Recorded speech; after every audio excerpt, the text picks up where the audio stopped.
हमारा से मिल अइहा ए जानू ए नया साल में हमारा से मिल अइहा।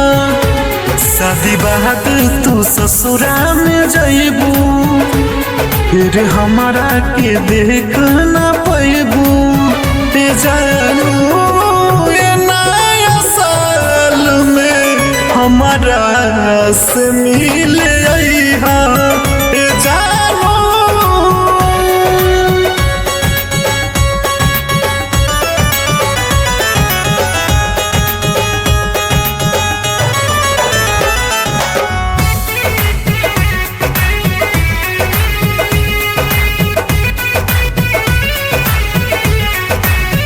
नया साल में तू नया दुनिया अपन बसैहा बन के फूल तू गुलाब ससुरा में तू खिलैहा ससुरा में तू खिलैहा।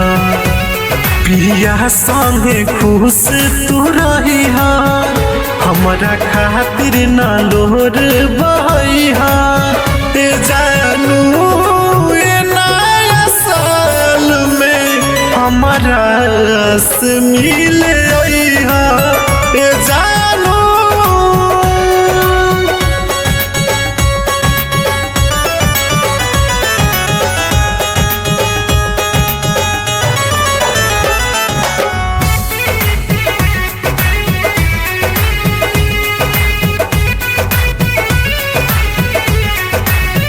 सब खुश तोहरा मिली दुआ देत बानी तने दिन के रहे हमनी के प्रेम कहानी हमनी के प्रेम कहानी।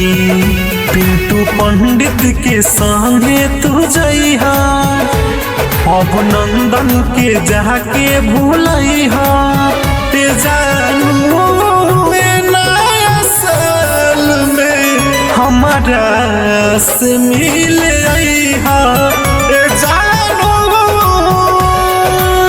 बाघ आर्ट रिकॉर्डिंग स्टूडियो राजापुर सोनी बाजार सीतामढ़ी बिहार।